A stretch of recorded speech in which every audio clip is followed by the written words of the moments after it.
নমস্কার বন্ধুরা, বিন্দাস রান্নাঘর চ্যানেলে সম্পা আজ সবাইকে স্বাগত। আজকে আমি অনেকদিন পরে রেসিপি করতে এলাম। তো আজকে এমন একটা রেসিপি বানাবো যা আপনারা কখনো খেয়েছেন কিনা জানি না। তো তার রেসিপিটা করার আগে চলুন আগে লঙ্কাটা ছিঁড়ে নিয়ে আসি। গাছ থেকে পাকা লঙ্কাগুলোকে ছিঁড়ে নেব। দেখুন গাছে কত পাকা লঙ্কা হয়েছে।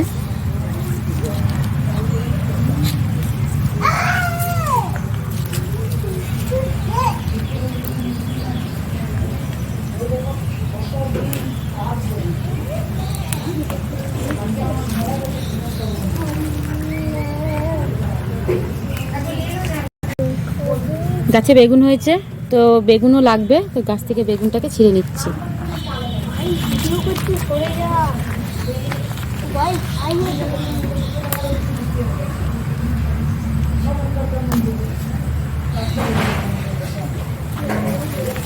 গাছ থেকে পাকা লঙ্কা আর একটা বেগুন আমি ছিঁড়ে নিয়ে এসেছি।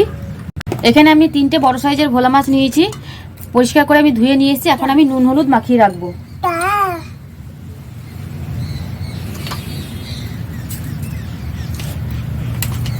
নুন হলুদ মাখিয়ে রেখে দেবো। এখন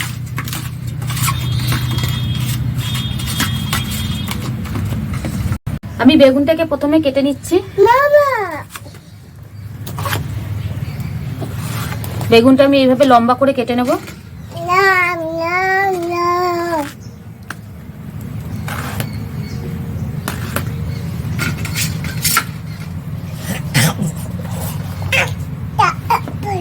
মূলো নিয়ে নিয়েছি, মূলোটাকেও আমি সেম একইভাবে কেটে নেব। মূলোটা কাটা হয়ে গেছে। এবার আমি আলুটাও কেটেছি, সেম একইভাবে লম্বা লম্বা করে আলুটা কেটেছি। আর একটা আলু কেটে নেব।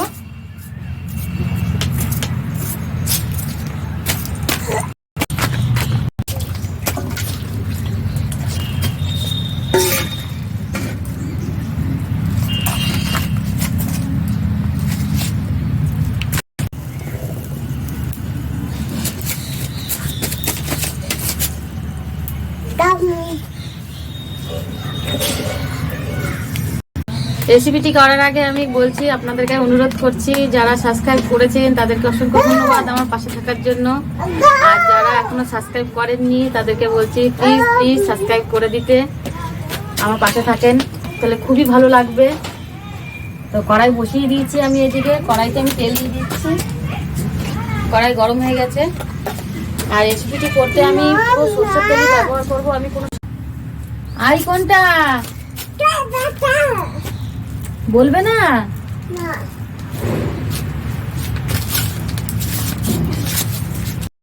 তেল গরম হয়ে গেছে, এখন আমি মাছগুলোকে ভেজে নিচ্ছি। তেলটা ভালো করে আমি গরম করে নিয়েছি। যদি ভালো করে না গরম করি মাছটা ফুটবে না।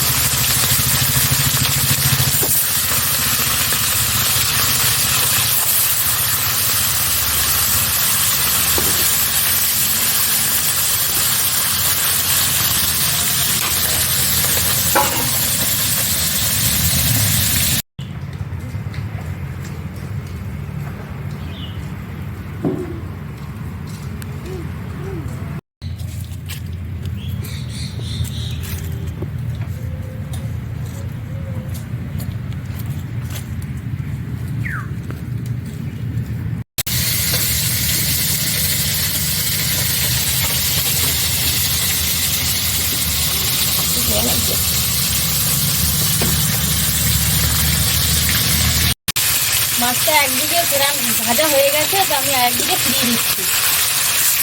মাছটা খুব সুন্দরভাবে ফিরে গেছে।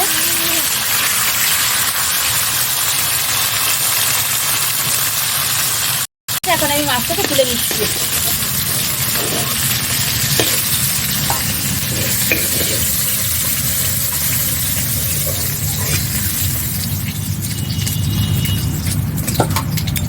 তো কড়াইতে তেল রয়েছে, আমি আর তেল দেবো না। তেলের মধ্যে আমি কালো জিরা দিয়ে দেবো। এখানে আমি সবজি কেটে রেখেছি লম্বা লম্বা করে, বেগুন, আলু আর মূলো। তো মূলোটা আর আলুটাকে আগে আমি ভেজে নেব।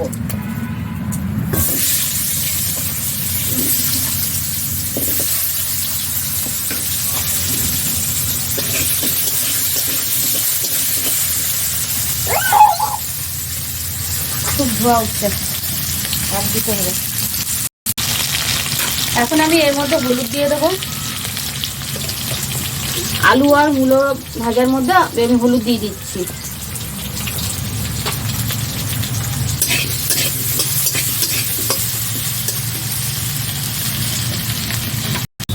মূলো আর আলুটা অর্ধেক ভাজা হয়ে গেছে।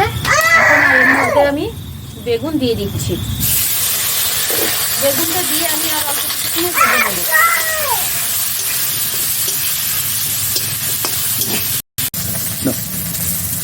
এখানে সব সবজিগুলো ভাজা হয়ে গেছে। এখন আমি এর মধ্যে কিছু পেঁয়াজ, একটা পেঁয়াজ কুচি রেখেছিলাম, দিয়ে দিচ্ছি।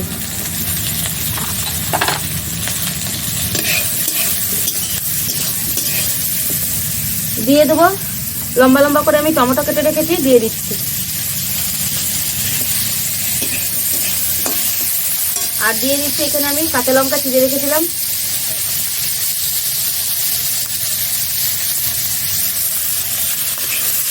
এখন আমি এর মধ্যে একে একে মশলা দিয়ে দেবো।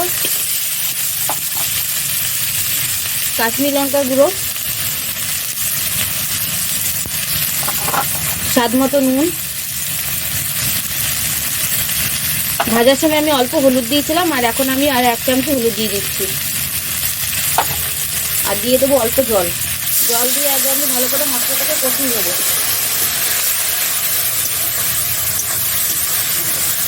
মশলাটা কষানো হয়ে গেছে, আর মশলাটা কষানোর সময় খুব সুন্দর একটা গন্ধ বেরিয়েছে, যেহেতু আমি পেঁয়াজ কুচিয়ে দিয়েছি। তো দেখুন মশলাটা কষানো হয়ে গেছে। তো এইভাবে কালারটা, এরকম কালারটা এসেছে। তো এখন আমি জল দিয়ে দিচ্ছি।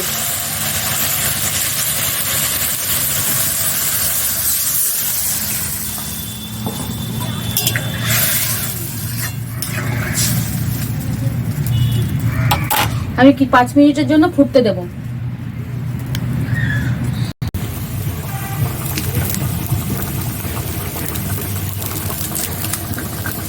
ধনেপাতা নিয়ে নিয়েছি। ধনেপাতা আমি বেছে ছোট ছোট করে আমি কেটে নিলাম,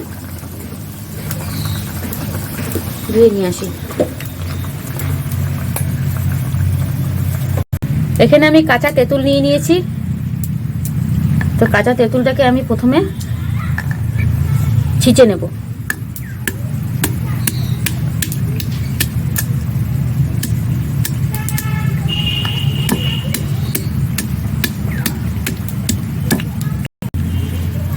বীজগুলোকে আমি বের করে নিচ্ছি।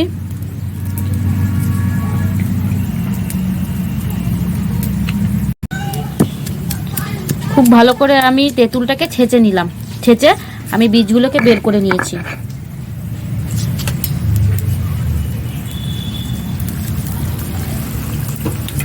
তো এদিকে ঝোলটা হয়ে গেছে। এখন আমি মাছটা এর মধ্যে দিয়ে দিচ্ছি।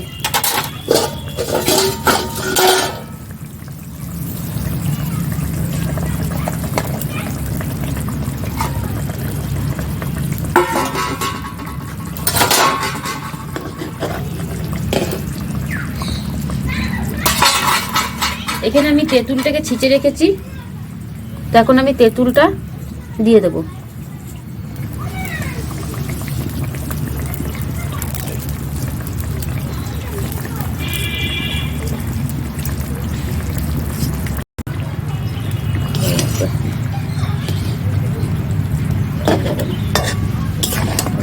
মাছটা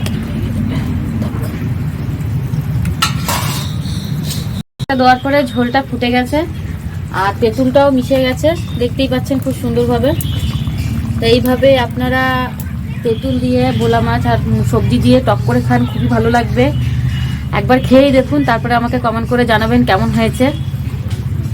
ভালো হলে অবশ্যই বলবেন, আর খারাপ হলেও বলবেন। এখন আমি এর মধ্যে ধনেপাতা দিয়ে দিচ্ছি।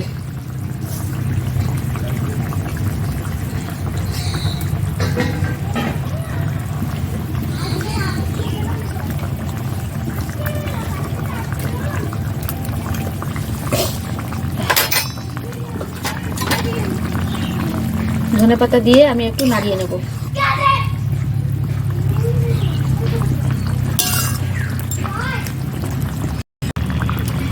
মাছের টকে আমি এখন অল্প চিনি দিয়ে দিচ্ছি। চিনি দিলে একটু স্বাদটা ভালো হয়। যে কোনো টকে অল্প করে চিনি দিয়ে দেবেন, মিষ্টি দিয়ে দেবেন, ব্যালেন্সটা ভালো আসবে। মাছটা হয়ে গেছে, ভোলা মাছের টক। তো এখন আমি তুলে নিচ্ছি।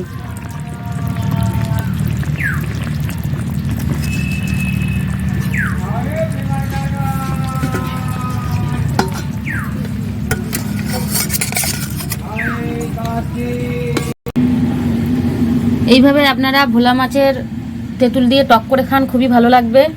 আর অবশ্যই একটা কমেন্ট করে জানাবেন কেমন হয়েছে। আর যারা এখন আমি বলছি যারা সাবস্ক্রাইব করেননি তাদেরকে অনুরোধ করলাম সাবস্ক্রাইব করে দেওয়ার জন্য।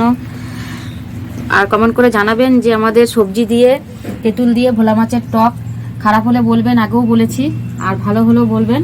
তো এখানেই আমি রেসিপিটা শেষ করছি। নমস্কার।